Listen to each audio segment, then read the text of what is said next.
در سنت لوئیس ایالت میسوری قانونی هست که توی اون آتش نشان‌ها اجازه ندارن زنی رو که لباس خواب پوشیده نجات بدن.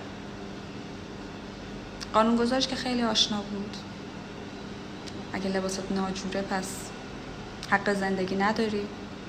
اما بیاید 2 حالت رو در نظر بگیریم. یک حالتی که خونه آتیش گرفته و اون شخص از میزان دودی که تو هواست و اکسیژن کم و اینکه ریه‌هاش پر دود شده از حال رفته و نیاز داره هر چه سریعتر از اون خونه بیاد بیرون.